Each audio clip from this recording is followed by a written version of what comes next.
গণেশৰ কেন্দ্ৰীয় ৰাস মহোৎসৱত মোক আমন্ত্ৰণ কৰিছিলে, মই আমন্ত্ৰণ ৰক্ষা কৰিলোঁ। ইয়াত আহি নিজকে বৰ ধন্য বুলি ভাবিছোঁ। ঈশ্বৰৰ অনুষ্ঠান, ভগৱান শ্ৰীকৃষ্ণৰ এই অনুষ্ঠানত আহি ৰাজ মহোৎসৱ আহি নিজকে ধন্য ভাবিছোঁ, কিয়নো ভগৱান শ্ৰীকৃষ্ণ পূৰ্ণাংগ ঈশ্বৰৰ ৰূপ আছিলে। ভগৱানে যুগে যুগে অৱতাৰ লৈ দানৱ বধ কৰি আমাক এই সমাজখন অৰ্পণ কৰি গ'ল। এতিয়া আমাৰ জীয়াই থকা মানুহৰে দায়িত্ব আছে যে আমি ঈশ্বৰে মনি বিচৰা এই সমাজখন গঢ়ি তুলিব লাগিব। ভগৱান শ্ৰীকৃষ্ণই দাপৰ যুগত পানীপদত কুৰুক্ষেত্ৰ যুদ্ধত অৰ্জুনৰ আগত এটা শ্লোক কৈছিলে।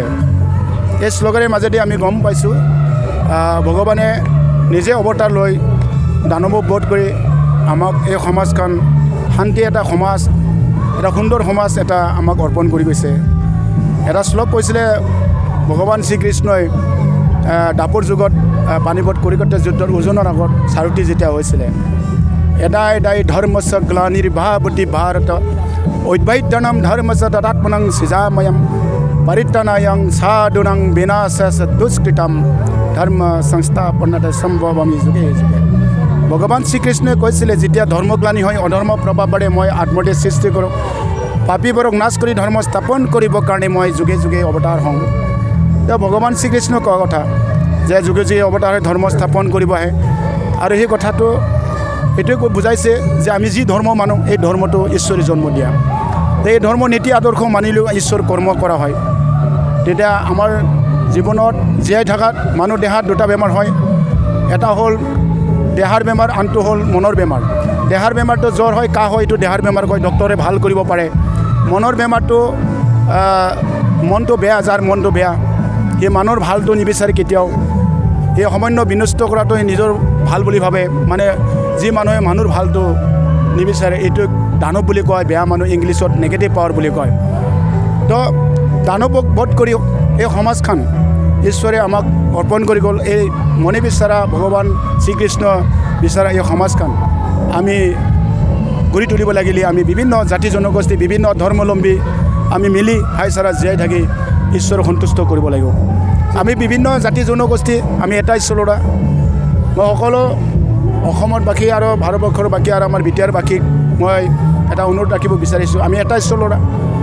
বিটিআৰত কেতিয়াবা কেতিয়াবা সামান্য বিনষ্ট হ'ব বিচাৰে, যাতে ঈশ্বৰে সহায় কৰক আমাক, যাতে আমি ভাতৃত্ববোধ ৰক্ষা কৰি সামান্য জাতি জীয়াই থকাৰ কাৰণে আমাক শক্তি দিয়ক।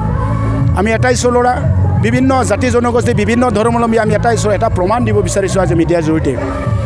আমি যেতিয়া জন্ম হৈছিলোঁ আমি একেই কান্দিছিলোঁ।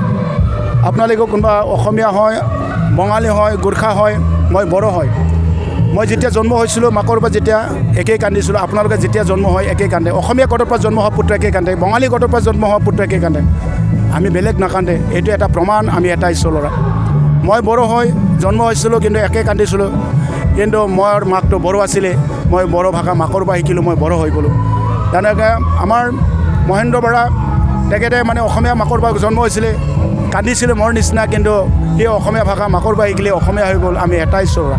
তো আমি এটা ঈশ্বৰ ল'ৰা হিচাপে আমি চবেই ভাতৃত্ববোধ, আমি অসমীয়া বড়ো ভাই চবেই মিলা প্ৰীতি যদি আমি জীয়াই থাকোঁ, আমি ভাতৃত্ববোধ বন্ধু হিচাপে যেতিয়া আমি জীয়াই থাকোঁ, তেতিয়া মই ভাবোঁ ঈশ্বৰে মনি বিচৰা, ভগৱান শ্ৰীকৃষ্ণই মনি বিচৰা এই সমাজখন আমি গঢ়ি তুলিব পাৰোঁ। সেইখিনি মই অসমৰ ৰাইজক অনুৰোধ ৰাখিছোঁ। ৰাধাকৃষ্ণ মন্দিৰ হ'বলৈ গৈ ৰাধাকৃষ্ণ মন্দিৰ হ'বলৈ গৈ আছে এইটো ভাল কথা। এটা ভগৱানৰ অনুষ্ঠান, আমাৰ বোলা বস্তু পৃথিৱীৰ একো নাই। আমি যিখিনি কাপোৰৰ পৰা আদি কৰি, আমি খোৱা লোৱাৰ পৰা আদি কৰি, আমি পৃথিৱীৰ যিখিনি আমি বস্তু আমি জীৱনত জীয়াই থকাত আমি ব্যৱহাৰ কৰোঁ, এইটো আমাৰ নহয়, এইটো ঈশ্বৰৰে। কিন্তু ঈশ্বৰকে আমি নিজৰ বুলি আমি চবেই আমি ঈশ্বৰ বুলি, ঈশ্বৰৰ বস্তুকে, ঈশ্বৰৰ টকাকে আমি নিজৰ বুলি আমি ব্যৱহাৰ কৰোঁ। সেই হিচাপে মই আশা কৰিছোঁ ইয়াতে ৰাধাকৃষ্ণ মন্দিৰ হ'ব। চবেই যায়, সকলো ৰাইজে যাৰ ঈশ্বৰৰে চব, আমাৰ বোলা বস্তু নাই, আমি চবেই যদি দান বৰি দিয়ে আমি সেই ঈশ্বৰৰ অনুষ্ঠানটো আমি সকলোৱে কৰিব পাৰিম।